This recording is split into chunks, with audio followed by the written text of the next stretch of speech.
Hello everybody and welcome to the channel. So today I want to talk about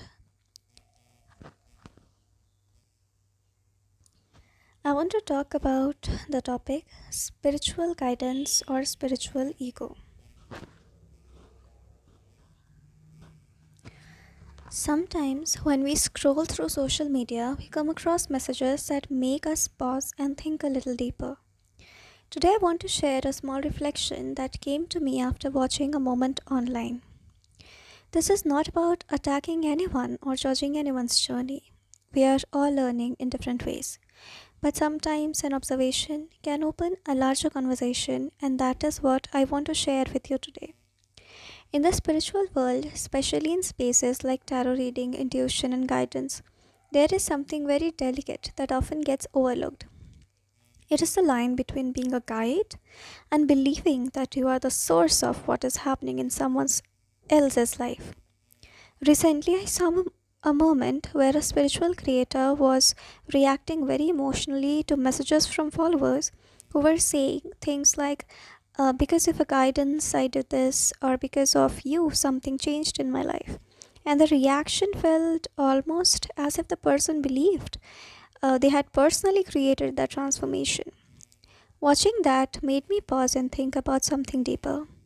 In spiritual spaces, when someone begins to believe that they themselves are responsible for the outcomes in another person's life, something subtle shifts. Because ideally, spiritual guidance is not about claiming credit. A reader, a guide, or anyone offering insight is only a medium. The real movement in someone's life comes from that individual's own decisions, their own karma, their own circumstances, and ultimately from something far greater than any human being, something greater. No tarot reader, no spiritual guide, no intuitive person is the source of someone else's destiny. Sometimes, when followers express gratitude, it can create a very powerful illusion. People say things like, "You changed my life," or "Because of you, I did this." And if a guide is not very grounded, they might slowly start believing that they are the cause of those changes. But a more mature spiritual perspective stays humble. Someone who truly understands the depth of spirituality remembers that knowledge is like an ocean. No one owns it, no one can claim complete authority over it. At best, we are all learners, sharing pieces of what we have understood so far on our own journey. And this is not about one person alone.